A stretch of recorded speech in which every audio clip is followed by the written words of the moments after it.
Bismillahirrahmanirrahim. Assalamualaikum warahmatullahi wabarakatuh. Teori kerja enzim. Ada dua macam teori kerja enzim, yaitu yang pertama adalah teori Lock and Key, yaitu penemunya adalah Emil Fischer, di mana teori ini isinya adalah, konsepnya adalah enzim itu harus bentuk substrat itu harus sama dengan bentuk enzim. Jadi bagaimana Bu kalau tidak sama? Tidak bisa, begitu. Harus sama. Makanya disebut dengan lock and key, gembok sama kunci.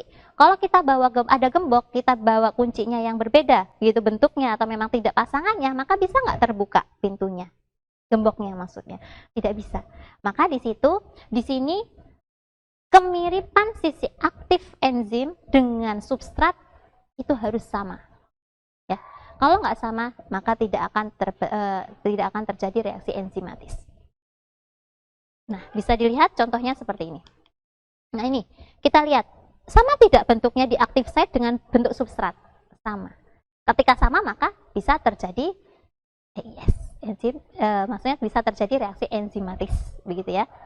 Enzim substrat kompleksnya terjadi. Kemudian yang kedua, ini lebih fleksibel, yaitu teori induksi fit.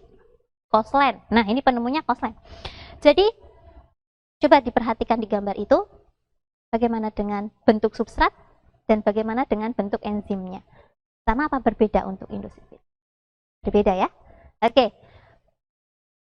Di sini, si enzim itu sifatnya lebih fleksibel. Kalau yang model lock and key itu kan tidak mau, pokoknya nggak mau. Kalau nggak pasanganku nggak mau gitu ya. Tapi kalau di induksi fit itu lebih fleksibel. Jadi si enzim bentuknya itu lebih menyesuaikan dengan bentuk substrat.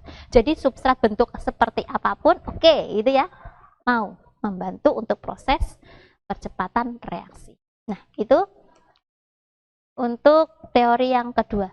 Kemudian ini bagaimana proses the lock and key hipotesis, maksudnya terjadi proses enzimatis berdasarkan teori gembok dan kunci tadi, yaitu di mana ada satu enzim, kemudian enzim itu substrat itu akan memasuki active site. Bagaimana prosesnya? Pertama, ini karena bentuknya lock and key, jadi harus sama. Nah, ketika sudah sama, maka substrat akan memasuk mana?